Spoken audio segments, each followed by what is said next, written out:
What is going on, everybody? It's Alex coming back to another video. And today, we are going to be rocking with the Washington football team record predictions. We have Wi-Fi now. So I now am able to see what you guys have been saying. And I obviously hit New York Giants when Kansas City was supposed to win. So obviously, Dallas is now winning the division. New York is, well, Washington's winning the division, but New York is out of the playoffs, funnily enough.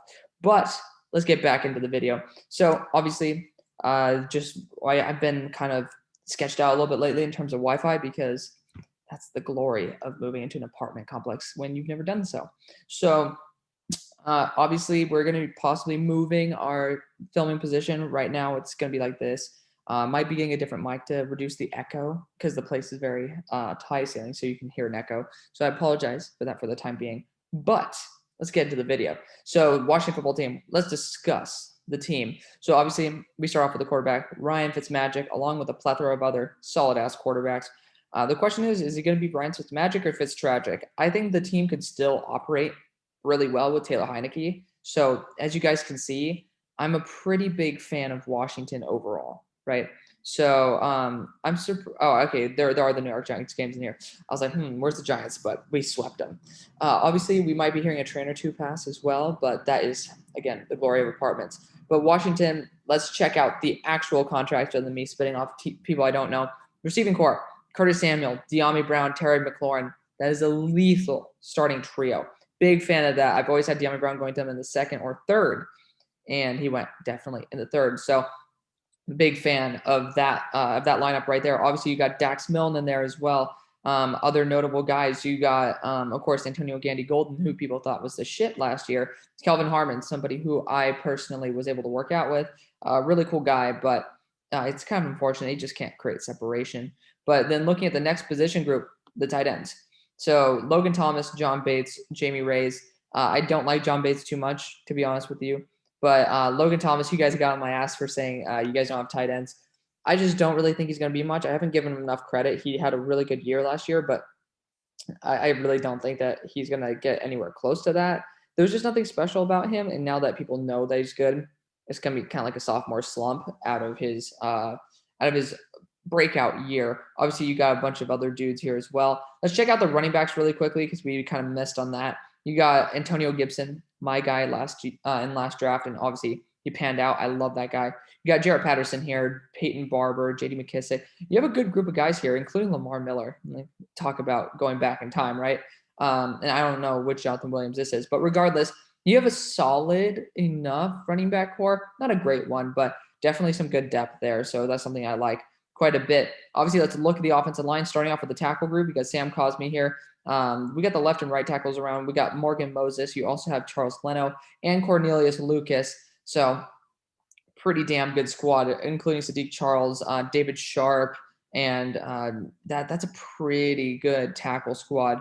I think this offensive line is unbelievably talented. Looking at the guards, Eric Flowers, Brandon Scherf, Schweitzer. I mean, like all those guys are worth starting. It's really weird how good the offensive line depth is on this squad. So very, very big props to Washington for doing that. And obviously, Chase Rouillet is going to be the center, and he's a beast. He's a goat. I love Rouillet. He's a big addition to this team, and I'm very happy about it. Tyler Larson's also a pretty good backup. So let's start checking out the defensive side by the defensive line. You got Jonathan Allen, you got Tim Settle. Like you got a solid ass defensive front here, right? Deron Payne as well. Obviously, these two guys starting, and then Tim Settle as a backup. That should probably tell you how good this team is. Defensive end wise, Chase Young, Ioannidis, Sweat, all those guys definitely worth starting. Shaka Tony, great pickup for some excellent depth. Will Bradley King as well, really good players. So I absolutely love these pickups at the defensive end spot.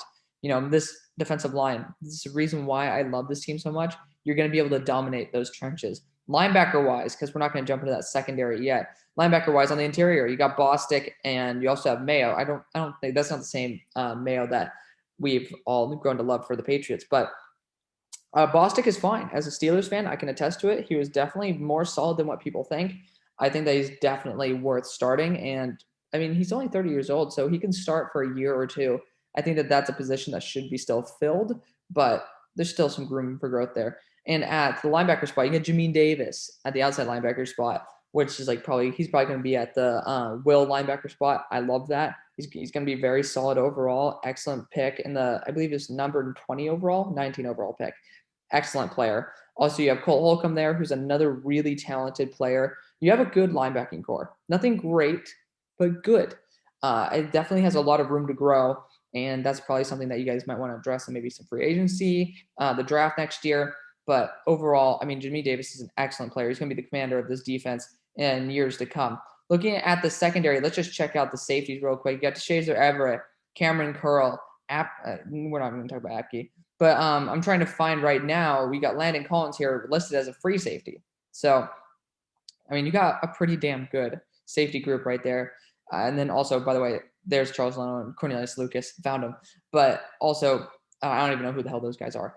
But looking at the cornerback group, besides that, you have it's not an amazing group, but it's definitely solid overall. Will Jackson, great signing. I think that was an excellent signing. Kendall Fuller, excellent pickup right there. You have a good cornerback duo right there. Benjamin St. Juice could play the slot if you want him to. I think that he's a solid corner overall. I wasn't as high on him as like maybe Broshmo, but he's definitely really talented. Jimmy Moreland, another really talented corner. Like, it's a good group. Nothing to be like holy shit about, but really good group overall. Also, Bobby McCain, I believe from the Dolphins. I'm bugging. So overall, this team's really good. So let's not nut over this roster anymore. Let's get into the video. Starting off with Week 1, Chargers at Washington. I already know that that Justin Herbert's going to be doing a really good job this season. I'm a big fan of Justin Herbert, but Fitzmagic usually comes out on fire. That's the thing. As you can see right here, we do have a 2-game losing streak to to Philadelphia and Dallas. So I think that he does cool off a little bit more towards the end. I think he's going to have a hot start. So I'm going to choose him right there. Over the Giants, I just choose it. I know the Giants actually have a pretty good record against Washington, but Fitzmagic's just different. And he's going to start out hot. But Week 3, I can't let Fitzmagic go against one of the best secondaries in the league, along with a pretty solid pass rush with some really talented players on that roster. I hope for the best for Gregory Rousseau, who's going to be playing defensive tackle, if I'm not mistaken. Number 4, Washington, Atlanta. That's a tough game. That's a really tough game because Atlanta's offensive line is going to be outmatched by Washington. But, I mean, they do have a good secondary too. That's the problem. Atlanta's defense is probably their weakness. And obviously, if we feel like a game needs to be flipped here or there, we definitely will do that. But I think that Washington has the cake in this one. I really do, because I think Matt Ryan, he's a really good quarterback, but not good enough. Same thing here in New Orleans. I think that Jameis Winston will have a pretty good year. But this is a team where you have good safeties, solid cornerback group. The one problem is the tight ends. Obviously, right here, tight ends can probably carve up. I mean, to be fair, Jimmy Davis could probably do a really good job. He could do a number on Kyle Pitts. But right here, like that, there's not really much to be super excited about. Adam Troutman, it's a good tight end, but for me, I'm gonna be going Washington there as well. Kansas City, I just think they're just too powerful. I really just think they're too powerful. Overall, they have a good offensive line now. They have a solid, amazing wide receiver core, running back solid enough, and then they have a quarterback. And then their defense is honestly not that bad. So I think Kansas City could win the cake there. Washington, Green Bay, again, this is super subject to who the hell's playing quarterback. For now, unfortunately, it looks like Aaron Rodgers might not be playing this year, given the fact they've been arming up on quarterbacks in free agency, including Blake Bortles and a couple other guys. Nothing that's going to like indicate that they're not going to go with Aaron Rodgers, but good enough to indicate that they feel like there might need to be some security. So I'm going to choose Washington for the time being. That might change. If Aaron Rodgers comes back, that's going to be an instant flip. But for now, Washington can pull a victory out. Washington, Denver. Again, Drew Lock is just, to me, I just think he's garbage, especially against pressure. He was like one of the worst, if not the worst, against pressure. The Denver literally just lost Jawan James. I'm sorry. I have to think that Washington's going to have a good year. Even with Fitztragic going up against Tampa Bay, both teams are rested.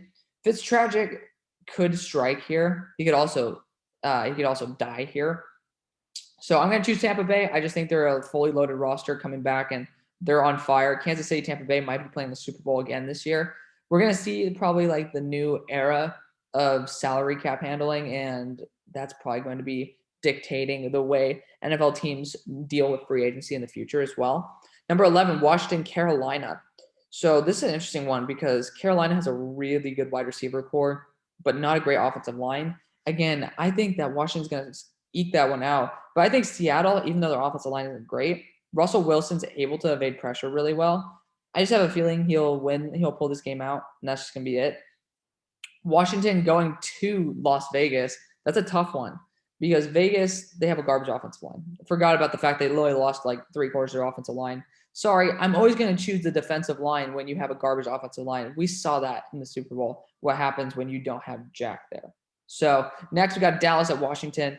That's a good matchup, but again, you're in Washington. I think Washington can take that cake. Philadelphia fully rested at home.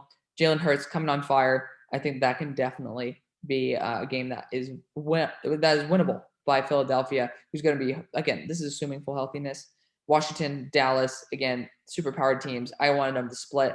And then Philadelphia losing to Washington at home. That kind of makes sense. You know, it's a really good team, and Washington's going to feel nice in the capital city. Obviously, Washington going to New York and beating them. That's solely because I think that guard spot is just going to be a very, very big issue, along with we're projecting that the tackles can be more competent than they were.